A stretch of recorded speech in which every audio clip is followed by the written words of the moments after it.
Hey there guys, it's Josh. Welcome back to my Let's Play Legend of Zelda Ocarina of Time. Last episode we got through a good chunk of Zora's Domain. I would say a good... Oh, I didn't get it. A good... What would it be? Like a good 90%?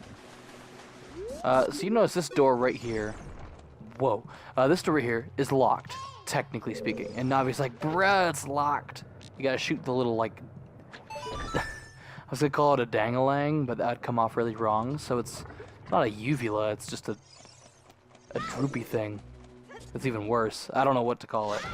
It's definitely not a uvula. That's all I can say about it. So as we continue, we're going through like the whale's freaking guts. This is not what a whale looks like. At least I'm pretty sure. I don't know. I've never been inside a whale. I can't say. But here we go. We found Princess Ruto. You? Who are you? I am Ruto, Princess of the Zoras. What? Are you saying my father asked you to come here to save me? I'd never ask anyone to do such a thing. Letter in a bottle? I have no idea what you're talking about.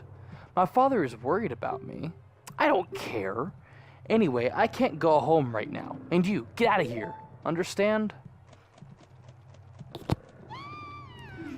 Oh no! Let me just follow you really quick. Oh, that's weird. Oh, I've never seen that before. I'm locked onto the jellyfish, but I'm still talking to Ruto. I've never done that before. I didn't even know you could do that. Okay, well, I mean, I don't know. Never done that before. This playthrough is just full of surprises for me. I played this game so many freaking times. And then you just talk to her again after she's like, bruh, stop stalking me. And it's like, you know what? If you want me, carry me. It's like, sanctuary. Well, speaking of which, my heart goes out to everybody who's been emotionally damaged by the Notre Dame burning. So, enough with it. Oh my goodness.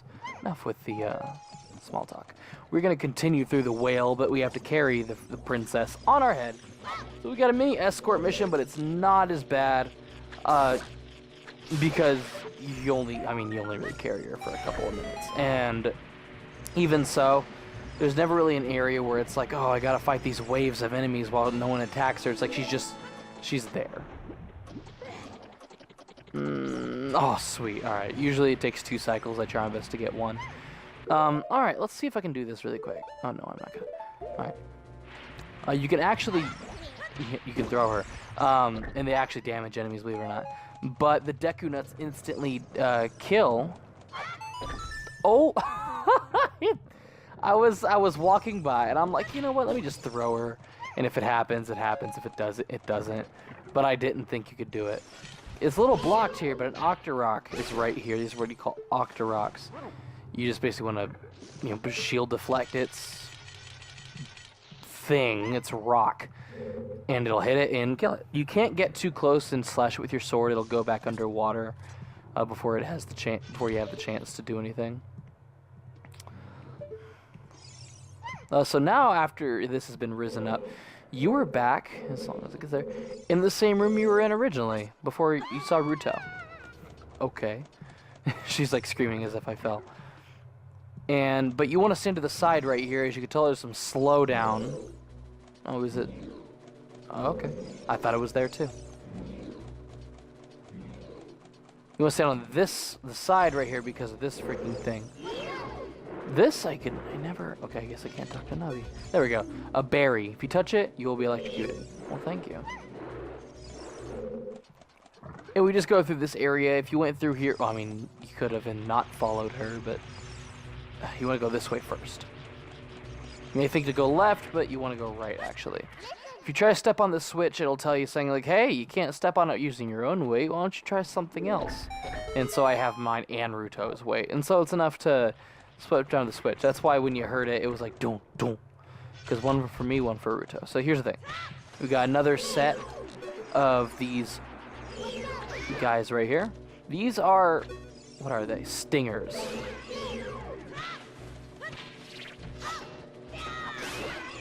And Deku Nuts make real short work of them, but I don't want to waste all my Deku Nuts.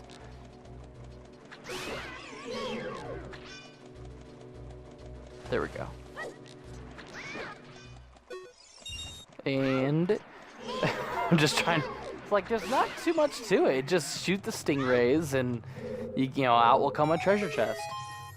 And it's easy as that, really. The other rooms, it's like a little mini gauntlet. The other rooms have different challenges, but you share the same quote-unquote mini, not even a mini boss fight. Just kind of like an enemy you never see again in the game. A boomerang. You got yourselves a bloomerang. Bloomerine. So this does not replace the slingshot. I repeat, does not replace the slingshot. The slingshot hits enemies farther distance. And the slingshot is also faster to shoot. With the boomerang, you have to throw it, and then it has to be coming back to you. Yes, it does. It is infinite, but it's just overall easier just to use the boomerang just to retrieve things or stun things. So with this switch right here, you can, if you let go of it, get off of it. If you get off of it, it'll just go right back up. So you want to make sure Ruto's on it. This right here, what is this thing? It's a parasitic tentacle. Oh my freaking goodness. There we go. You just want to get close to it and just chuck your boomerang a bunch of times. It'll try to swipe you, but if you get close to it and chuck your boomerang, by the time, before it even has a chance to hit you, it'll die. Die. And we get another item. Alright, so this item I believe is the dungeon map, if I'm not mistaken. Yep, there we go. So I've been playing a lot of Dead by Daylight recently. I don't know what got me into it. I watched this guy on YouTube called Kill Count. Or Dead Meat, I'm sorry. He does kill counts. But, you know, right now he's doing the Texas Chainsaw Massacre. And it has to do with Leatherface. So I'm like, you know what? It gets me in the mood to play some Dead by Daylight. Because I have Leatherface unlocked. And so I played it a bit. And it's good fun. So it's like, you know, I'm just going to keep playing it. Oh, there it is. Yeah, see how quick the Deku sticks just made short work of this game? Or this guy? This game. So yeah, the Deku nuts are very, very strong. And I'm out of them. So, just open this chest, and we already got the dungeon item. We got the dungeon map. This is the second dungeon item. It's the first time for everything, right? Well, no, it's just the compass. Now we can just, you know, pick up Ruto. You always want to take Ruto with you. If you don't, she'll appear somewhere else. I don't know where. But I don't, because I don't ever do it anymore. Now you just want to always carry Ruto with you. And it's weird, but because you beat those bubbles, this area is now open. I don't know the correlation, but okay, whatever. You just want to lock on. There we go.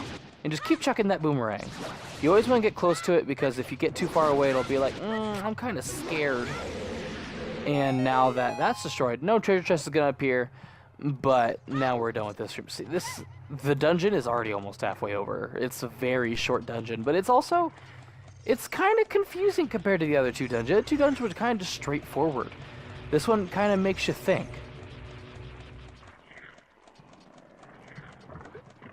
And this one is different because it has, let's call them chew jellies. These are not chew jellies. These are berries. The other ones are berries, these ones are berries. We got berry from the Resident Evil series. Apparently there's like 6 of them right here, but no, these are berries. I'm gonna stop talking about the Resident Evil. Alrighty, so now it's time for the, that didn't hit it. What? Oh, okay. Only a quarter a heart? Are you serious? That's like nothing. I mean, I guess by this point in the game, if you're not going after any pieces of heart, you'd only have 5 hearts. But I mean, still, a quarter heart. I mean, at least I mean, that big old thing, that should at least take, you know, at least either a full heart, at the least a half a heart. You know, because that's I didn't even know it was that little. I'm pretty sure. You know what? These guys do more damage. These guys do half a heart. I am surprised. That's weak. I'm pretty sure Berry and Beery also do more damage. So you want to just cut to the side. This right here, there was a green tentacle blocking your way, and now it's not there anymore.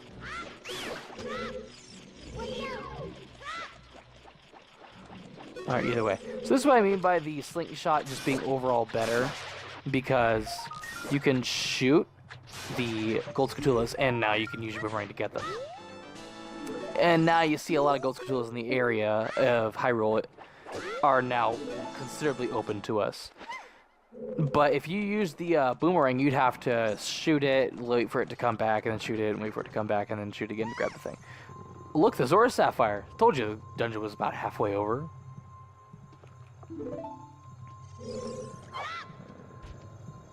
That's why do you think I was complaining about those tentacles taking only a quarter heart of damage?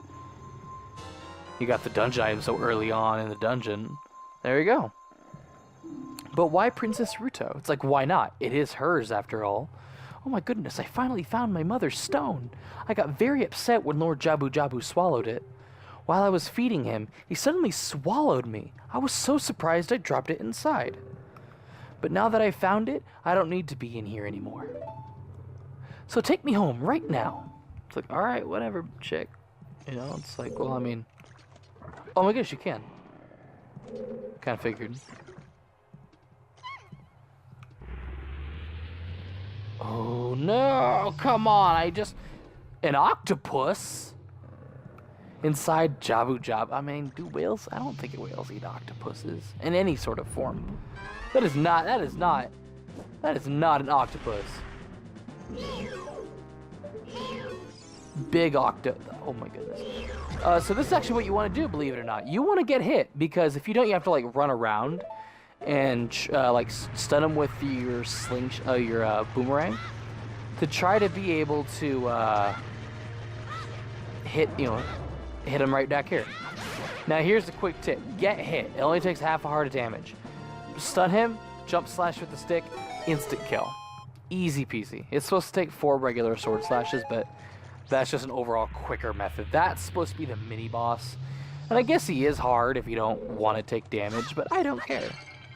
Oh, look, a fairy. Wow, look how much I care. Because this game is easy enough for me where I don't even need it.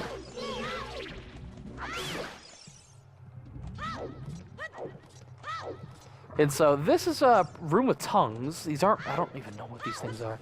But the pro tip, you actually want to go right here and you want to kill this Octorok first, because if you, what you need to do with these tongues is you actually have to stun them, come right here, and then stun the second one. But if you're trying to aim and stun the second one, the Octorok will actually try to shoot you all the time, and you won't have a really good chance. So it's always good to just go down there and kill it before it really gets the opportunity.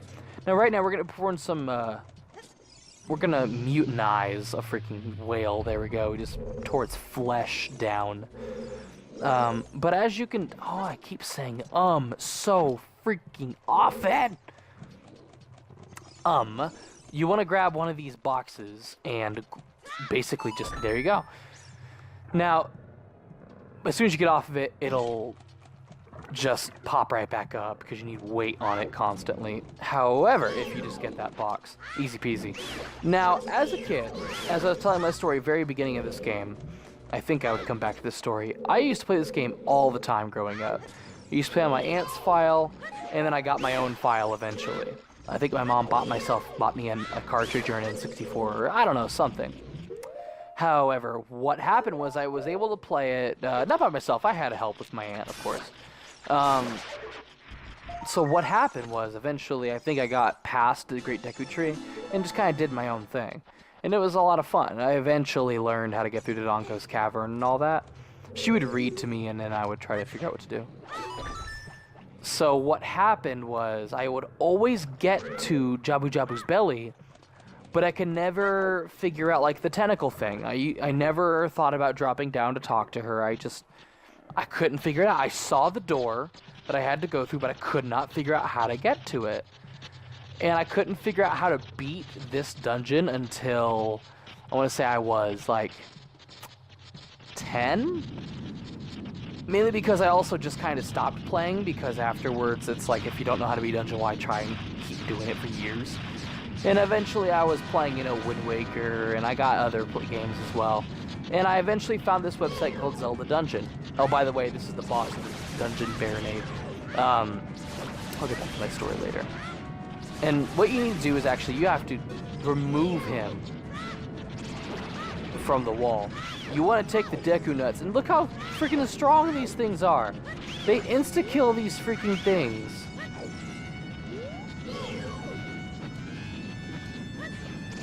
I mean, you can use the boomerang too. Ooh, easy. Oh, that was easy. Oh, come on now. Yeah, basically the boomerang is your best friend. You want to be able to stun it. Deku Nuts, or Deku Sticks, don't really matter in this dungeon. Oh, come on now. Oh, come on. Oh, jeez. The shield doesn't do anything. Even though it's like, oh, electricity doesn't, you know, conduct, you know, wood. It'll just go through it. There we go. And Baronade is destroyed. Is an easy boss.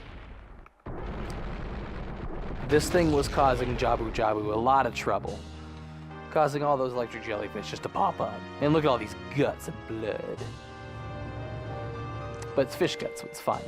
There we go. I think that's 1, 2, 3, 10 hearts. This. Easy as that, guys. We're only like 16. Oh, I was gonna say I'm in the circle. So onto my story. I found this website called Zelda Dungeon because I wanted some Zelda help. And I found out there was a video walkthrough for Ocarina of Time. And then I found this video walkthrough for Twilight Princess when I got it. And it was just like, there was a lot of cool stuff. It's like, oh wow, I needed this. You know, I could never figure it out. Another thing that also helped, I think, was I had a Zelda Collector's Edition guide, the silver one, with the 4 Zelda 1s, Zelda 2, Ocarina of Time, and Majora's Mask. I have it now. I let my friend borrow it a long, long time ago, and I never seen it again. So I just recently bought another one because it's cool to have, you know? And I think that's also where I learned how to take down Jabu Jabu's thing. And from there, the rest is history. I could easily figure out the rest of the dungeons by myself. You know, the next dungeon and the one after the next one. So if we're talking about, say, the 4th dungeon and the 6th dungeon in traditional order were kind of hard for me. The 6th dungeon especially. It's basically the water temple. Well, it's not basically. That's what it's called. And it was just maddening because I could not figure out what to do. And that's where Zelda Dungeon definitely helps. So that's where I got all my Zelda knowledge. But what also happened was that when I was watching the video walkthrough, I also just watched it for entertainment because I liked just him talking about the game. And he always used to give little facts and stuff like that, and I thought it was pretty cool.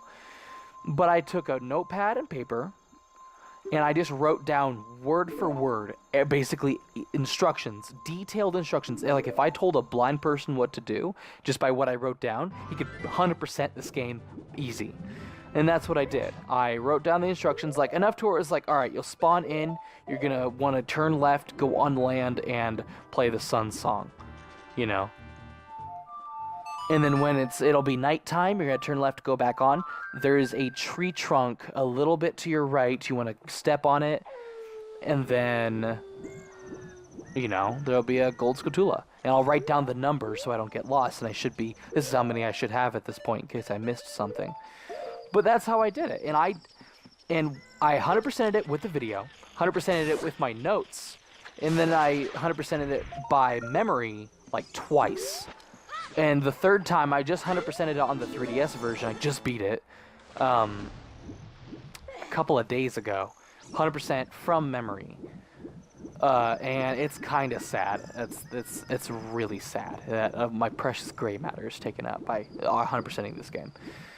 And my aunt is the one who got me into it, but she never 100%ed this game, and I was very surprised because when I 100%ed this game, I called her. I was like, my Aunt Jana, I 100%ed Zelda Ocarina of Time. She's like, really? I've never done that. It's like, what? I was not expecting it like I thought she did. So this right here is another great fairy fountain. This thing is completely optional. It is in no way required to beat the game. It is required for my 100% completion, so I'm getting it. And I will use it to show off good ways it is used for. And there's a couple instances where I think it's pretty useful that'll cut down some backtracking.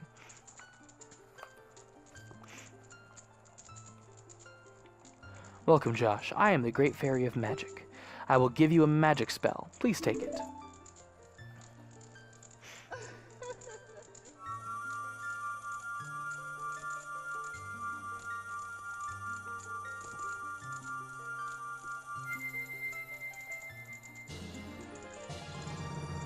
You got Feror's Wind.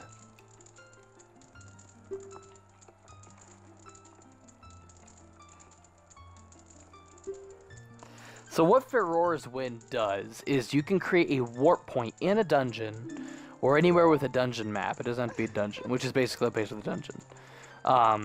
You only use in dungeons that dungeon map hidden inside. And it creates a warp point where you're at, and then no matter where you're at in the dungeon, it'll warp you back to that point. Now, pro tip, in case nobody knew this, because I didn't know this so recently either, you can use two things with the Feror's Wind. One, you can actually use it to get back to where you once were in a non-traditional sense. So, for example, let's say I was in Jabba Jabba's belly, and I was almost at the boss, or I was about to find the third last tentacle, or I just got to the room where I found Zora's Sapphire. If I used it there, and it's like, oh, I had, my mom's like, oh, I'm 22, 23 now, so it doesn't really matter anymore, but say I was a kid. Use Feror's Wind. My mom calls me, I have to go grocery shopping, so it's like I have to save and quit. But if you save and quit in dungeon, you start at the beginning of the dungeon. All the progress will be saved, but you have to backtrack your way to the normal place. So, what you could do actually is use Feror's Wind in the room, save and quit. You'll warp back to the beginning of the dungeon when you just start back up your game. Use Feror's Wind, and you'll get back to the place you were. Which is very helpful that way. I had to look that up and see if that was the case or not, because I was at the end of like the second to last dungeon, and I just wanted to make sure because I had to go to work.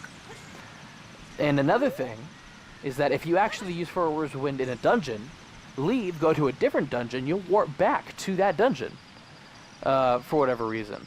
So say, for example, if you're like in the middle of, I was in the middle of Jabba Jabba's belly, and I'm like, oh crap, there's a gold scutula in Dodongo's cavern that I completely forgot about.